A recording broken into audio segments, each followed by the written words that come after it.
Welcome to srmv news. Thousands accumulate for first post-Roe walk forever. Huge number of against early termination activists accumulated in Washington, D.C. on Friday for the yearly Walk Forever.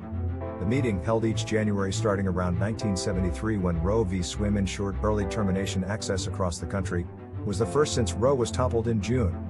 The group spread across the public shopping center, praising the High Court's choice following quite a while of activism.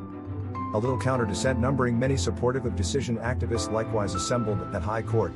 "There's a ton of energy," said Kristen Hawkins, leader of Understudies for Life of America, one of the biggest enemy of fetus removal associations in the country. "There's this feeling that the finish of Roe is catapulting us into a fetus removal-free future." A significant number of the people who joined the walk said they consider the Roe v. Swim choice the previous summer to be the most important move towards their definitive objective, notwithstanding early termination across the U.S.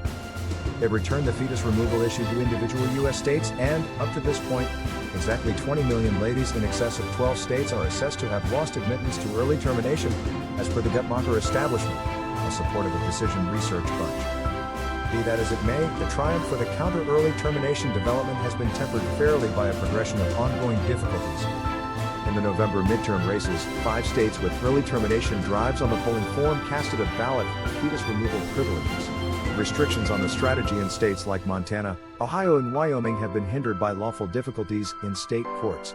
Also, as of this current month, retail drugstores are presently permitted to administer the fetus removal pill mifepristone. Interestingly, there's an uneasiness of what do we do now. There's a great deal of that conversation occurring, Ms. Hawkins said. We want to make fetus removal unimaginable and inaccessible through the country, that is being the post-Roe age.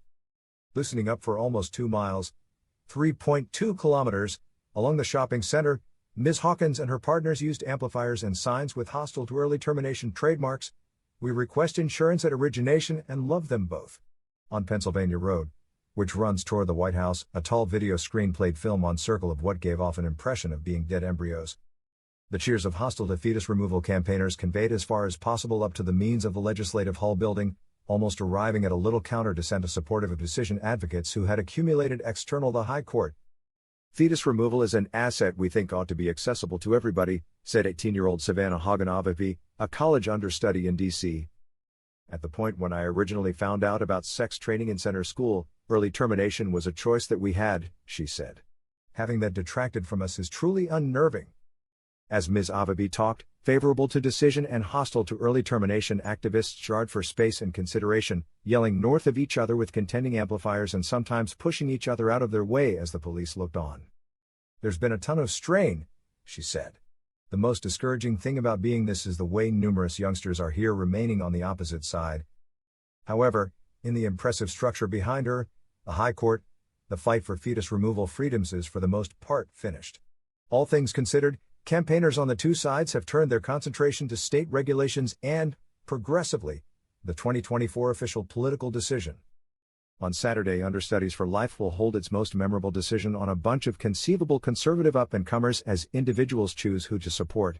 Previous President Donald Trump ran his 2016 mission with the overwhelming backing of early termination adversaries subsequent to promising to designate enemy of fetus removal judges to the High Court, who then helped upset Roe. "We are thankful to Donald Trump for getting us to this stage," Ms. Hawkins said. "Yet, whoever needs our vote must acquire it." Thanks for watching.